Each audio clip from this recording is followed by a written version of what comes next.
ஸ்ரீமன்னாராயணீயம் ஸ்ரீ நாராயண பட்டத்ரி திருவடிகளே சரணம். 62வது தசகம். இந்திர வேள்வியை தடுத்தல். கதாச்சித் கோபாலான் விஹித மக சம்பார விபவான் நிரீஷத்வம் சௌரே மகவமதமுத்வம் சிதுமனாஹ விஜானன்னப்யேதான் வினயமிருது நந்தாதிபசுபா ந பृच्छकोवायं जनगभवदामुत्यमयिदी पभाषे नन्दस्त्वां सुधननु विधेयो मगवदो मगो वर्षे वर्षे सुगयदि स वर्षेण पृथिवीं नृणां वर्षायत्तं निखिलमुपजीव्यं महितले विशेषातस्माकं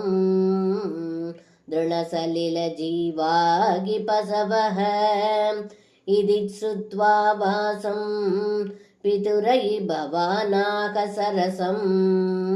दिगे तन्नो सत्यं मगवजनिता वृष्टिरिदियत् अदृष्टं जीवानां सुजति खलु वृष्टिं समुजितां महारण्ये वृक्षा किमिव बलिमिन्द्राय ददते इदं दावत् सत्यं यदिह पसवो न कुलधनं तदा जीव्यायासौ बलिरसलभर्त्रे समुचितः सुरेभ्योऽभ्युदृष्टा ननु धरणि देवाशितिदले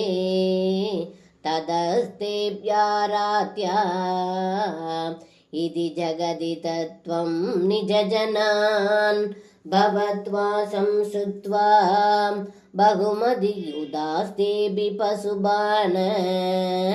द्विजेन्द्रानच्छन्दो बलिमददृच्छैषितिबृधे व्यदुप्रादक्षिण्यं सुभृशमनमन्नादरयुधास्त्वमादा शैलात्मा बलिमखिलमाबीरपुरदः अवोसस्वै शैवं दान् किमिग विततं मे निकथितं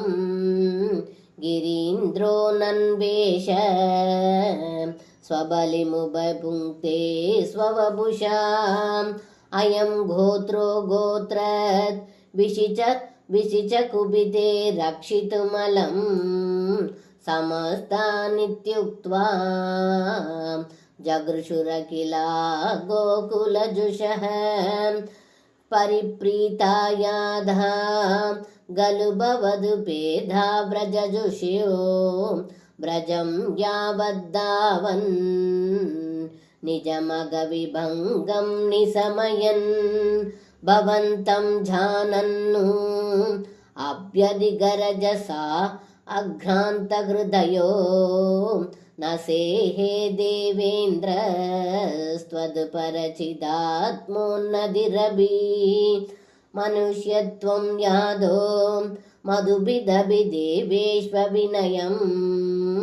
विदधे चेन्नष्ट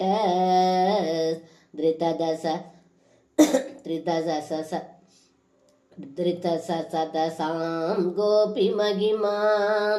ततः सत्वं शिष्ये पशुभगदगस्य श्रियमिधि प्रवृद्धस्त्वां जेतुं सकिलमघवा दुर्मदनिधिः द्वदावासं हन्तुं प्रलयजलतानम्भरभुवि ब्रहिन्वन् बिभ्राण गुलिसमय अप्रेभगमनः प्रदस्देन्यैरन्ध दहनमरुदात्यैर्विकसितो भवन्मायानैव त्रिभुवनपते मोहयतिकं सुरेन्द्रगृद्धश्चेत् द्विजकरुणया शैलकृपया अनादङ्गोऽस्माकं नियत इति विश्वास्य पशुभान् अहो किं नायादो गिरिभिदिति सञ्जिन्य निवसन् मरुद्गेहादीस प्रणुतमुरवैरिन्मम गदान् सर्वं कृष्णार्पणं श्रीगुरुवायूरप्पन् திருவடிகளே शरणम्.